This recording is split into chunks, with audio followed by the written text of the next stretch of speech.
Inilah tanda yang saya tunggu-tunggu. Dia adalah seorang malaikat. Demikianlah ucapan penuh semangat dari Yang Mulia, Paus Pius ke-10, setelah mendengar tentang kehidupan suci, si kecil Nelly Organ. Nelly Organ, seorang anak Irlandia, yang dihormati di Gereja Katolik Roma, karena kesadaran spiritualnya yang dewasa sebelum waktunya, dan dugaan kehidupan mistiknya. Didedikasikan khusus untuk Ekaristi, kisah hidupnya mengilhami Paus Pius ke-10, untuk mengubah waktunya menerima komuni kudus, bagi anak-anak kecil. Pada tahun 1910, Paus Pius ke-10 mengeluarkan dekrit Quam Singulari, yang menurunkan usia komuni kudus bagi anak-anak dari 12 tahun menjadi sekitar 7 tahun. Dan inilah kisah hidup dari seorang anak kecil Nelly Organ. Nelly Organ terlahir dengan nama Ellen Organ. Ia dilahirkan pada tanggal 24 Agustus tahun 1903 di Waterford City, Irlandia. Nelly adalah anak bungsu dari 4 bersaudara. Ellen dipanggil menjadi Nelly pada saat dia dibaptis. Ayahnya, William Organ dan ibunya Mary Aherne Organ menikah pada tanggal 4 Juli tahun 1896 dan dikaruniai 4 orang anak, yakni Thomas, David, Mary dan terakhir Nelly. Orang tuanya adalah penganut Katolik yang taat dan seperti kebanyakan rumah orang Katolik di Irlandia, rosario didoakan setiap malam sebelum tidur. Nyonya Organ mengajari anak-anaknya mencium salib dan manik-manik rosario, sesuatu yang tidak pernah dilupakan Nelly.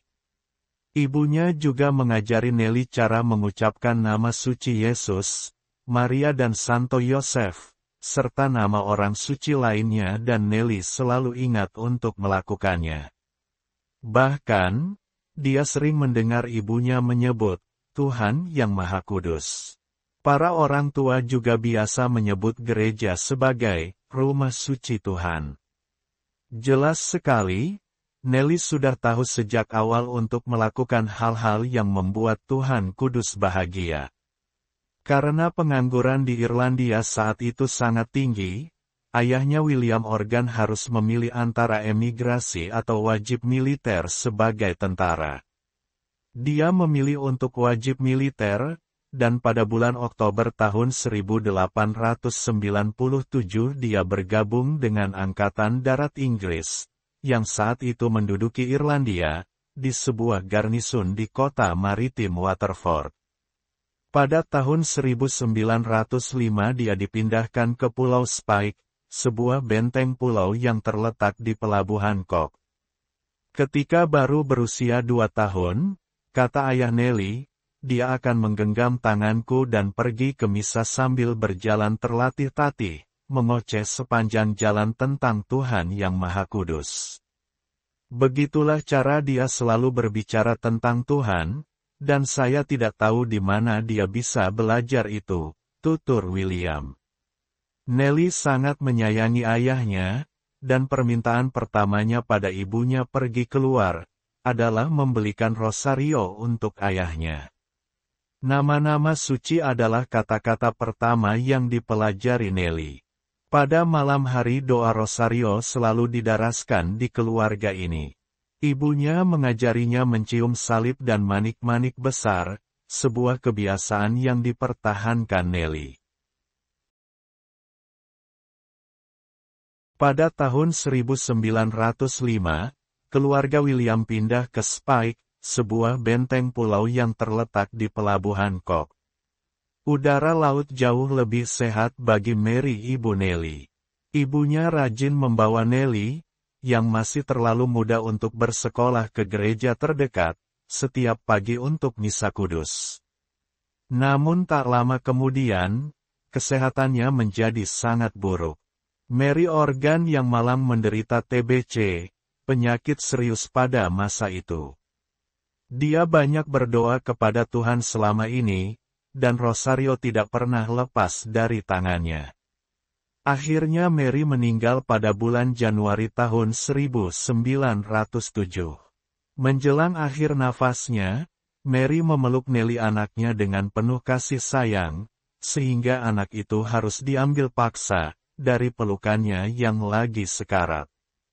Dia meninggal pada bulan Januari tahun 1907, karena menderita tuberkulosis, ketika Nelly baru berusia 3,5 tahun. Anak tertua dari anak-anak William Organ, baru berusia 9 tahun pada saat itu dan William, sang ayah sibuk sepanjang hari dalam tugas militernya, jadi pada awalnya seorang tetangga yang dermawan memberikan bantuan sesekali di rumah tangga Organ.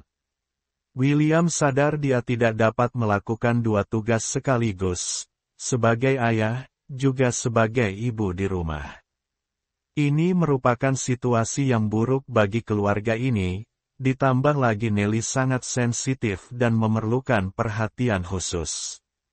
Ayah Nelly akhirnya menyadari keadaan ini, dia meminta seorang temannya, seorang imam yang baik hati untuk mencarikan rumah di biara untuk anak yatim piatu, untuk merawat anak-anaknya. Akhirnya Nelly dirawat oleh para suster gembala yang baik. Ternyata Nelly memiliki tulang belakang yang bengkok. Duduk tegak di kursi atau menahan tubuhnya dalam waktu lama sangat menyakitkan baginya. Pinggul dan punggungnya yang bengkok tidak dapat menyatu. Imam datang membantu ayahnya, ia mendapatkan rumah amal untuk masing-masing anak kecil, rumah di lembaga amal di keuskupan. Thomas dikirim ke sekolah Brothers of Charity di Upton, dan David adik laki-lakinya, bersekolah di sekolah biara Sisters of Mercy, Passage West.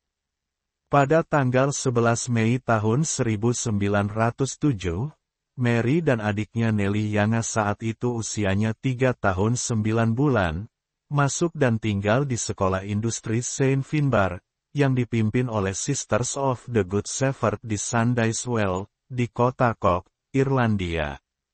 Mary dan Nelly dikelilingi di sana oleh suster gembala yang baik hati dan Nelly benar-benar bahagia di sana, dan dia memanggil semua suster dengan sebutan, Ibu.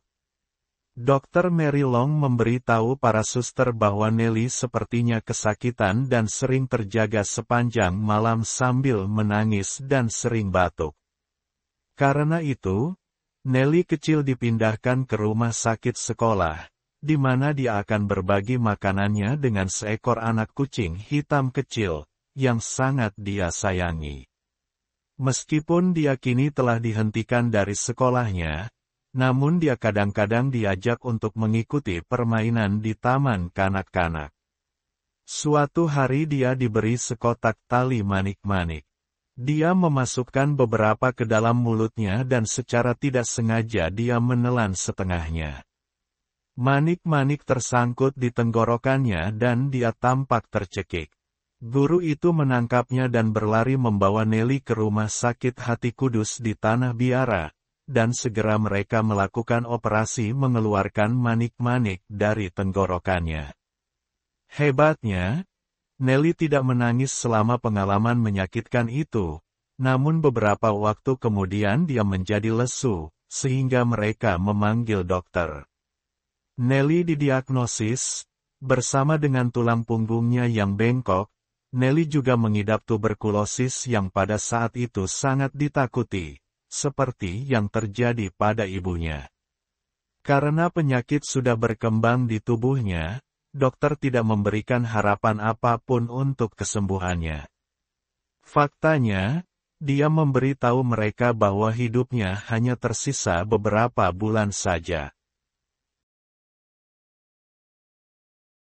Nelly kecil dirawat selama 2 bulan di rumah sakit Hati Kudus. Perawatnya, Suster Hall yang dianggapnya menjadi pengganti ibunya, sering kali menginap bermalam bersamanya. Pada saat Nelly masih terbaring di tempat tidur di rumah sakit, sebuah altar kecil dengan patung bayi suci Praha menarik perhatiannya. Suster Hall menceritakan tentang bayi suci Praha itu. Nelly selalu sangat antusias mendengar kisah tentang Tuhan Yang Maha Kudus ketika masih kecil. Atas saran para biarawati dia melakukan novena kepada Tuhan, memohon kesembuhannya. Ketika novena berakhir, tiba-tiba dia menjadi sangat pulih sehingga mampu berjalan-jalan di taman sambil memegang tangan seseorang. Tentu saja, hal ini mengilhami dalam dirinya rasa percaya diri yang besar terhadap kanak-kanak suci itu, yang kini mulai akrab dengannya. Ketika Suster Hall sakit, Nelly meminta tolong kepada suster yang lain untuk mengambilkan kanak-kanak Yesus dari Praha, karena dia ingin meminta pada Tuhannya untuk juga menyembuhkan Suster Hall. Dia juga mengatakan kepada Suster Mary Long bahwa boneka kanak-kanak Yesus itu menari untuknya dan dia juga menari untuk Tuhannya. Pagi itu, Suster Hall membawa Nelly ke kapel. Nelly belum pernah melihat hosti suci disingkapkan di monstrans. Nelly mengatakan pada suster dengan berbisik kagum, "Mother, ini dia, itu Tuhan Yang Maha Kudus," sambil menunjuk ke arah monstrans. Setelah itu dia terus-menerus memandang hosti kudus, dengan ekspresi wajah ekstasi. Di peristiwa lain, saat itu minggu pertama bulan Oktober, Bunda Suster Kepala mengunjungi rumah sakit. Saat dia sedang melewati koridor, Bunda bertemu Nelly keluar dari kapel, memegang tangan perawat, berjalan keluar dengan sangat pelan. Mengingat betapa sakitnya anak itu, Bunda membungkuk, dengan satu lutut di lantai, dan berkata, "Bagaimana kabarmu baby hari ini?" Sebagai jawaban, si kecil meletakkan wajahnya di bahu suster kepala dan menangis dalam diam, tapi air matanya tidak sedih. Semuanya sangat manis, itu adalah emosi yang suci. Kebahagiaan yang meluap dalam tangisan tanpa kata-kata. Bunda akhirnya mengerti. Di dalam hatinya diberitahukan bahwa Allah mempunyai rancangan khusus pada anak itu, dan bahwasanya Bunda Kepala, yang waktu itu adalah pemimpin, diharapkan untuk bekerja sama dengan Tuhannya dalam mewujudkan rancangan tersebut. Nelly dilahirkan di barak tentara. Tempat itu disebut penjara. Jadi sehubungan dengan Ekaristi di Tabernakel Suci dia menganggap Yesus sebagai tahanan di dalam penjara, atau Yesus yang tersembunyi. Suatu ketika Nelly yang malang mengaku sakit tenggorokan, dan tidak bisa menelan makanannya karena sakit. Dokter memeriksanya, ternyata penyebab sakitnya adalah adanya sebuah gigi yang baru tumbuh menembus akar lidah. Akhirnya oleh dokter diputuskan untuk memotong pada titik itu, ini pasti menyebabkan rasa sakit yang sangat parah. Namun yang sangat mengejutkan dia tidak menangis ketika benda itu dilepas. Tuberkulosis atau TBC menggerogoti tubuh Nelly kecil. Tidak hanya paru-paru Nelly yang terkena dampaknya, tetapi tulang rahangnya juga mulai rusak akibat penyakit yang dikenal sebagai karies. Pada akhirnya, benda itu hancur berkeping-keping, dan menimbulkan bau yang sangat tidak sedap dan terkadang tak tertahankan. Perawat menyemprotkan disinfektan, meskipun ini sangat menyakitkan. Ketika rasa sakitnya sangat parah, dia biasa berbaring tak bergerak di tempat tidur. Lengannya disilangkan di dada, jari kelingkingnya dilipat melingkari salibnya. Suatu pagi, Suster Immaculata dan Suster Hall pergi bersama mengunjungi pasien si kecil ini, yang menghabiskan malam yang sangat gelisah, karena banyaknya penderitaan yang dialaminya. Ketika suster bertanya tentang Tuhan Maha Kudus, Nelly memberitahukan bahwa saat ini Yesus sedang hadir berdiri di sisi tempat tidurnya. Kemudian dia menjelaskan, bahwa Yesus berdiri sambil melipat tangan di dadanya. Dan suatu hari Nelly kecil, ketika saat berada di ambang keabadian, dia dengan meyakinkan menyampaikan kisah kunjungan Tuhan yang Maha Kudus lagi. Dan untuk anak berusia 4 tahun, Nelly sangat dewasa dalam iman dan kekudusan. Dia telah hafal doa pagi dan sore, tindakan iman, harapan dan amal, misteri utama agama, dan sebagian besar kisah kehidupan Yesus. Dia memiliki pengabdian yang luar biasa terhadap sengsara Tuhan kita, dan ketika mereka menasihati dia, untuk menyatukan penderitaannya dengan penderitaan Yesus, tampaknya dia memahami gagasan tersebut, dan cukup siap untuk melakukan pengorbanan heroik, dan menanggung penderitaan yang paling mengerikan, tanpa gumaman atau keluhan. Apa artinya dibandingkan dengan penderitaannya di kayu salib untukku, ungkapnya kepada orang-orang.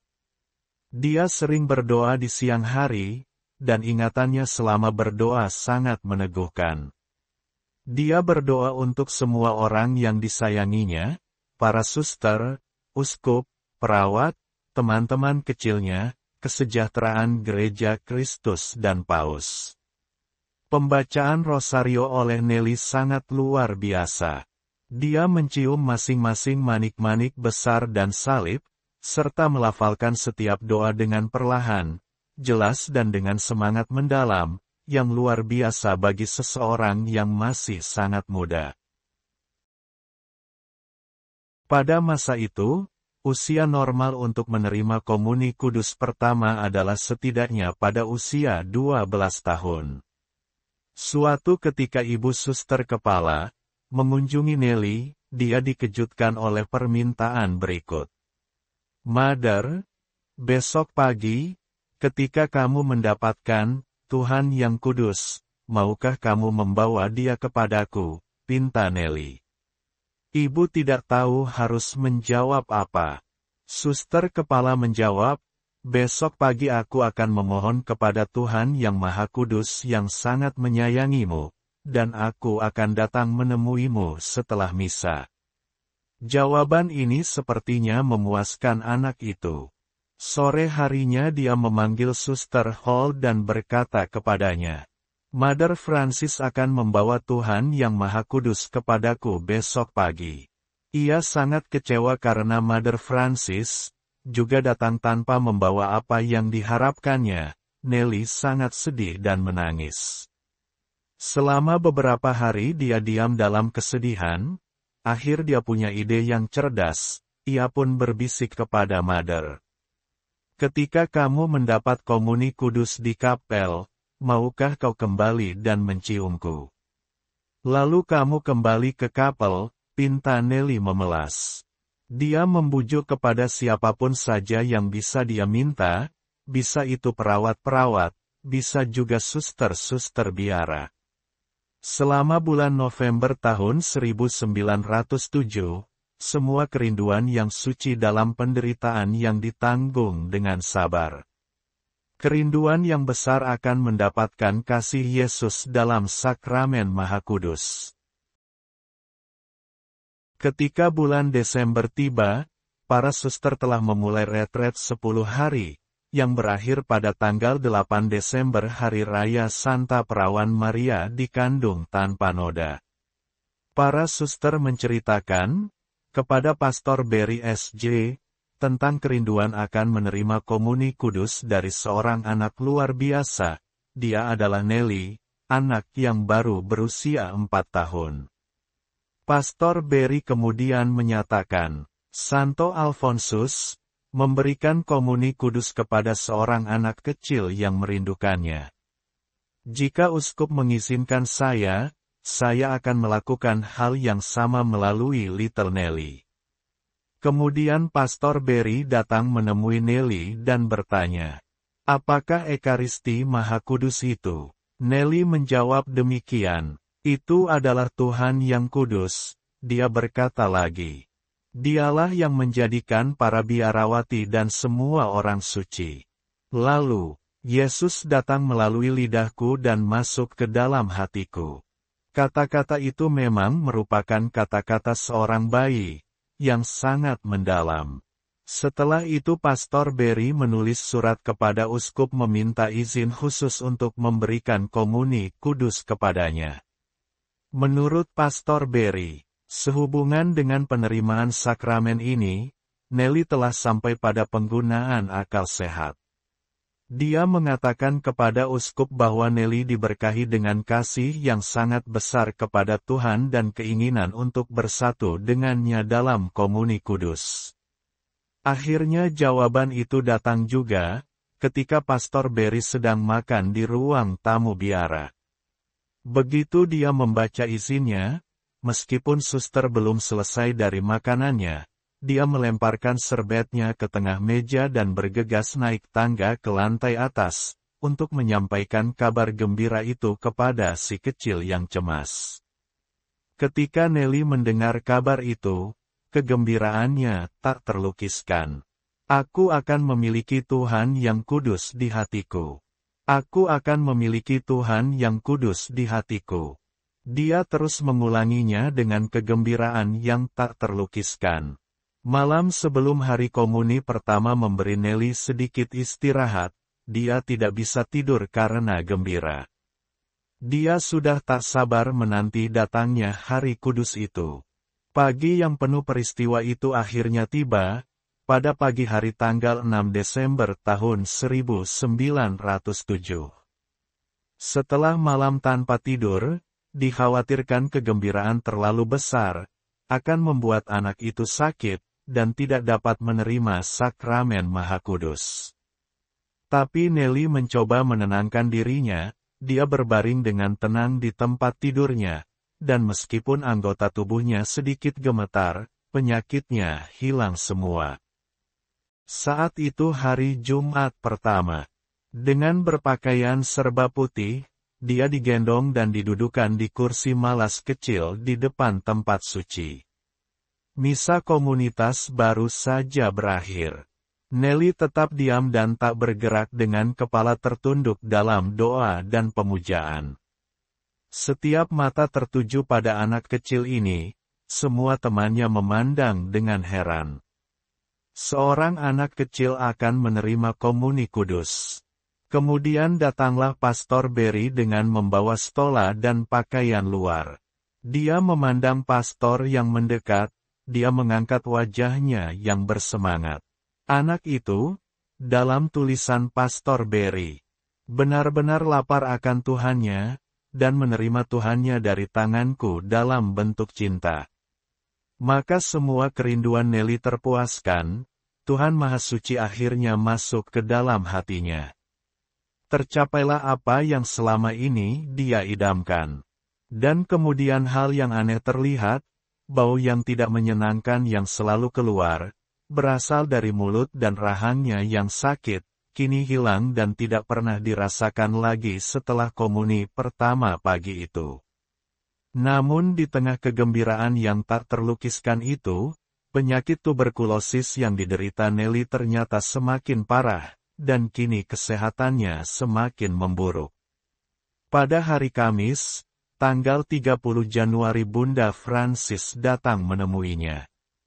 Mengetahui bahwa kehidupan anak itu hampir berakhir, dia berbicara kepada Nelly. Nelly, kata Bunda Francis, ketika kamu pergi kepada Tuhan yang kudus, maukah kamu meminta Dia untuk membawaku kepadanya? Aku merindukan surga. Anak itu menatap ibu kepala dengan penuh perhatian, dan matanya yang indah tampak bersinar dengan cahaya luar biasa. Kemudian dia menjawab, Tuhan suci tidak akan mengambilmu madar, sampai kamu menjadi lebih baik dan melakukan apa yang Dia inginkan, dan atas apa yang kamu lakukan. Diketahui, Bunda Francis hidup sampai usia 99 tahun. Dia meninggal pada tahun 1960 di rumah gembala yang baik di Saint Paul, Minnesota. Antara Desember tahun 1907 dan Februari tahun 1908, kesehatan Nelly Organ menurun. Dia terus-menerus kesakitan, hanya sedikit yang bisa dilakukan oleh para suster, yang berusaha membuatnya senyaman mungkin. Pada hari Minggu, tanggal 2 Februari tahun 1908, sekitar jam 4, akhirnya Nelly Organ terbang menuju rumah Tuhan Yang Maha Kudus. Tepat hari raya penyucian Maria dan persembahan kanak-kanak Yesus di Bait Suci atau Hari Lilin.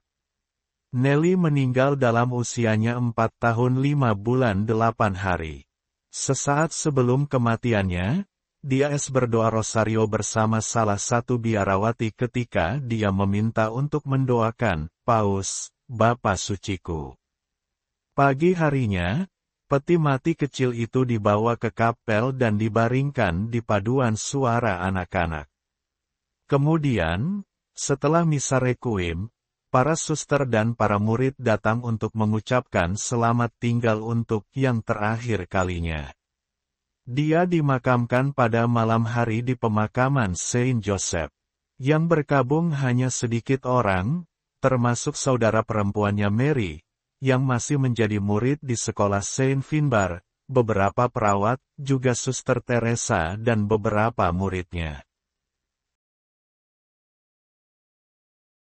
Tepat 1 tahun 1 minggu setelah kematian Nelly kecil, jenazahnya diupayakan untuk dipindahkan ke pemakaman biara di Sumur Minggu.